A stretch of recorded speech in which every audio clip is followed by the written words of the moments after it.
Malam Pak, nama saya Ruben Marulum Silalai, kelas 12 MIA 6. Di video ini saya akan membicarakan tentang kasus-kasus pelanggaran hak dan pengingkaran kewajiban dan penanganan kasus-kasus pelanggaran hak dan pengingkaran kewajiban.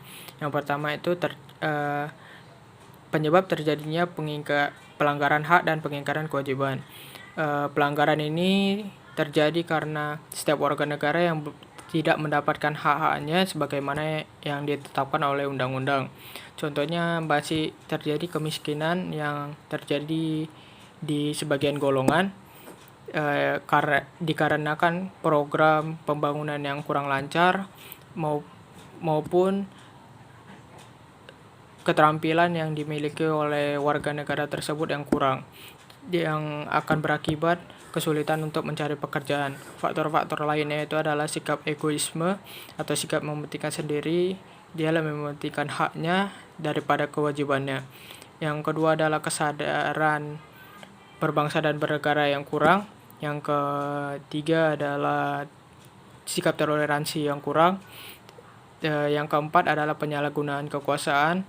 Yang kelima, sikap penegak hukum yang kurang tegas. Dan keenam, penyalahgunaan teknologi. Contohnya itu adalah terjadinya ujaran-ujaran kebencian dan penculikan yang terjadi karena pertemanan di jejaring sosial. Yang kedua, kasus pelanggaran hak warga negara. Contohnya itu adalah anak jalanan dan pengemis.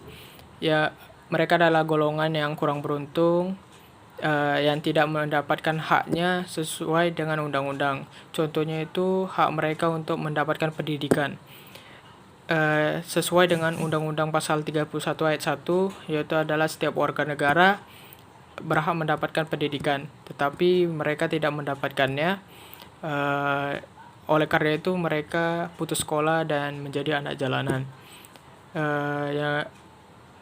Kondisi-kondisi lain yang masih terjadi pada saat ini, contohnya itu adalah tingkat kemiskinan dan pengangguran yang masih banyak, tingkat angka putus sekolah yang masih tinggi juga, penyalahgunaan hak cipta. Yang keempat, adanya kekerasan yang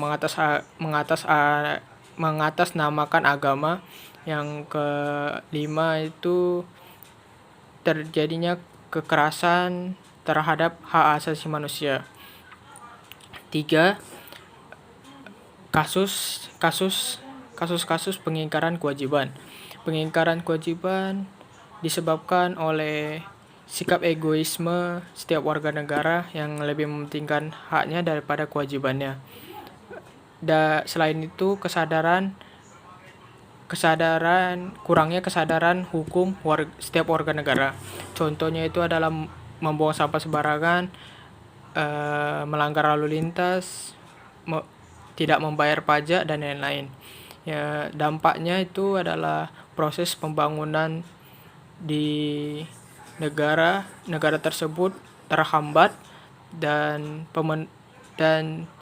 kurangnya pemenuhan hak-hak warga negara. Yang keempat, upaya pemerintah dalam pencegahan kasus pelanggaran hak dan pengingkaran kewajiban. Yang pertama itu adalah meningkatkan kualitas pelayanan yang lebih baik, meningkatkan kerjasama harmonisasi antar kelompok masyarakat. Yang ketiga, membangun lembaga-lembaga tinggi yang berwenang dalam kasus pelanggaran hak dan pengingkaran kewajiban. Yang keempat, supremasi hukum dan demokrasi yang harus dijalankan. 5. Partisipasi masyarakat dalam pencegahan kasus pelanggaran hak dan pengingkaran kewajiban. Upaya-upaya yang dilakukan pemerintah, semua upaya tersebut tidak dapat berjalan dengan lancar jika tidak adanya dukungan dari masyarakat. Jika masyarakat tidak mencerminkan penegakan hak dan kewajiban warga negara, seluruh upaya pemerintah tersebut akan gagal total. Sebagai warga negara, kita harus saling menghormati, saling menghargai keberadaan orang lain, dimanapun itu, maupun di lingkungan keluarga, di lingkungan masyarakat, di lingkungan sekolah, maupun di lingkungan berbangsa dan bernegara, dan lain-lain. Sekian hasil pendapat saya tentang kasus pelanggaran hak dan pengingkaran kewajiban dan penanganan kasus-kasus pelanggaran hak dan pengingkaran kewajiban. Sekian dan terima kasih, Pak.